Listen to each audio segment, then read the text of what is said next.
Alors, bonjour tout le monde. L'actualité, c'est nous qui la vivons, c'est d'autres qui en vivent.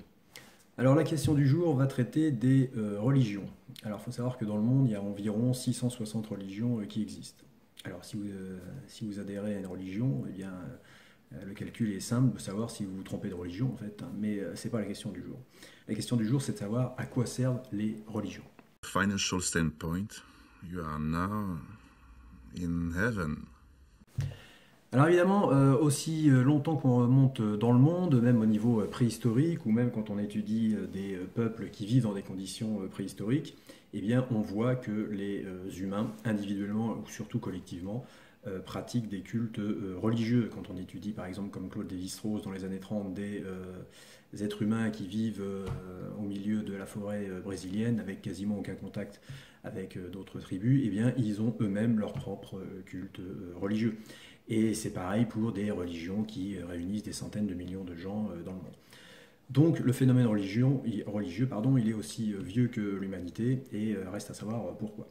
Alors essentiellement pour plusieurs raisons, mais essentiellement trois. La première fonction d'une religion, c'est d'ailleurs dans l'étymologie du mot, c'est relier. Hein. Religion, ça vient du mot latin religere, qui veut dire relier, nouer, attacher. Et effectivement, une religion, quel que soit le degré d'adhésion à la religion, c'est avant tout un système culturel qui est fait pour relier des gens. Surtout dans le passé, quand il n'y avait pas d'État, quand il n'y avait pas de loi écrite, eh bien les gens se référaient plus ou moins à des lois religieuses. Et ça a toujours fonctionné aussi loin qu'on remonte dans le temps. Et même encore aujourd'hui, dans les religions disparues, que ce soit celle de l'Égypte antique ou celle des Gréco-romains, eh bien, on a encore, sous forme culturelle, un certain nombre de choses qui nous parlent au niveau culturel. Par contre, par exemple, les histoires d'Ulysse, qui est un mythe, évidemment, un mythe grec, ça permet encore de nourrir beaucoup de scénarios hollywoodiens. C'est une histoire qui est encore enseignée sous forme culturelle. Donc les systèmes religieux créent d'abord du lien, et même quand les religions disparaissent, elles créent du lien culturel.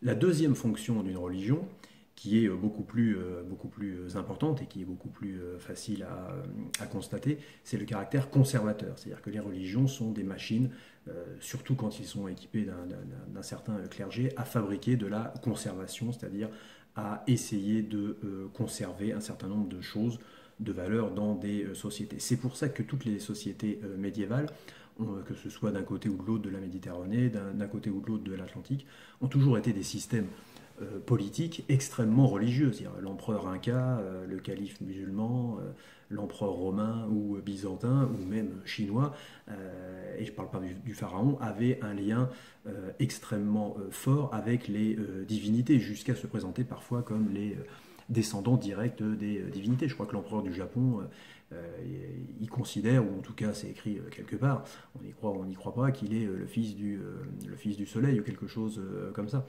Donc on a dans les systèmes traditionnels, donc des systèmes à l'époque médiévale relativement stables, la religion avait une fonction de conservation. Par exemple, on sait que la plupart du savoir que l'on connaît de l'Antiquité a été conservé, recopié, transmis par l'Église catholique dans certains monastères. On sait aussi qu'un certain nombre de données scientifiques de l'Antiquité ont été, pareil, recopiées, conservées dans des bibliothèques du monde musulman.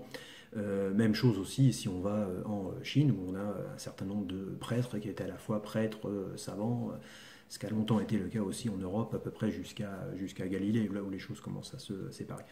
Donc les religions, mais encore aujourd'hui, si on écoute certains religieux américains, ont une fonction de conservation, puisque chaque société, elle est entraînée par un certain nombre de changements techniques et donc après sociétaux, est bouleversée et déstabilisée et parfois plus ou moins en danger. Et la religion arrive avec un discours rassurant, un discours normatif. Qu'on partage ou qu'on ne partage pas, c'est quand même la fonction d'une religion généralement installée.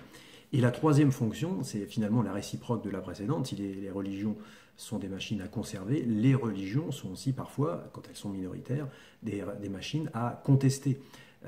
L'exemple le plus connu à partir de 1517 en Europe, c'est bien sûr la Réforme, c'est-à-dire le luthéranisme, les écrits de Luther, qui ont été une véritable contestation de la religion catholique avec des arguments chrétiens. Et ça va finir évidemment par un schisme, par la création de deux religions chrétiennes, les protestants ayant fait, volontairement ou pas d'ailleurs, une révolution par rapport au christianisme, au catholicisme qui avait, selon eux, dérivé. Et même du vivant de Luther, on aura la grande révolte, grande guerre des paysans, où des gens à la base de la société vont recycler une partie des idées de Luther pour faire carrément, ou tenter de faire une religion, une révolution, une révision sociale. Alors ça finira très mal pour eux, et Luther va se désolidariser d'eux pour s'allier à la noblesse germanique, mais c'est l'exemple d'un discours religieux qui est le contraire de la conservation, qui est révolutionnaire. Même chose en Chine au milieu du 19e siècle, quand le système impérial, le système féodal commence à craquer de partout par les influences étrangères, par les Européens qui vont apporter la modernité, par une espèce de violence externe et interne.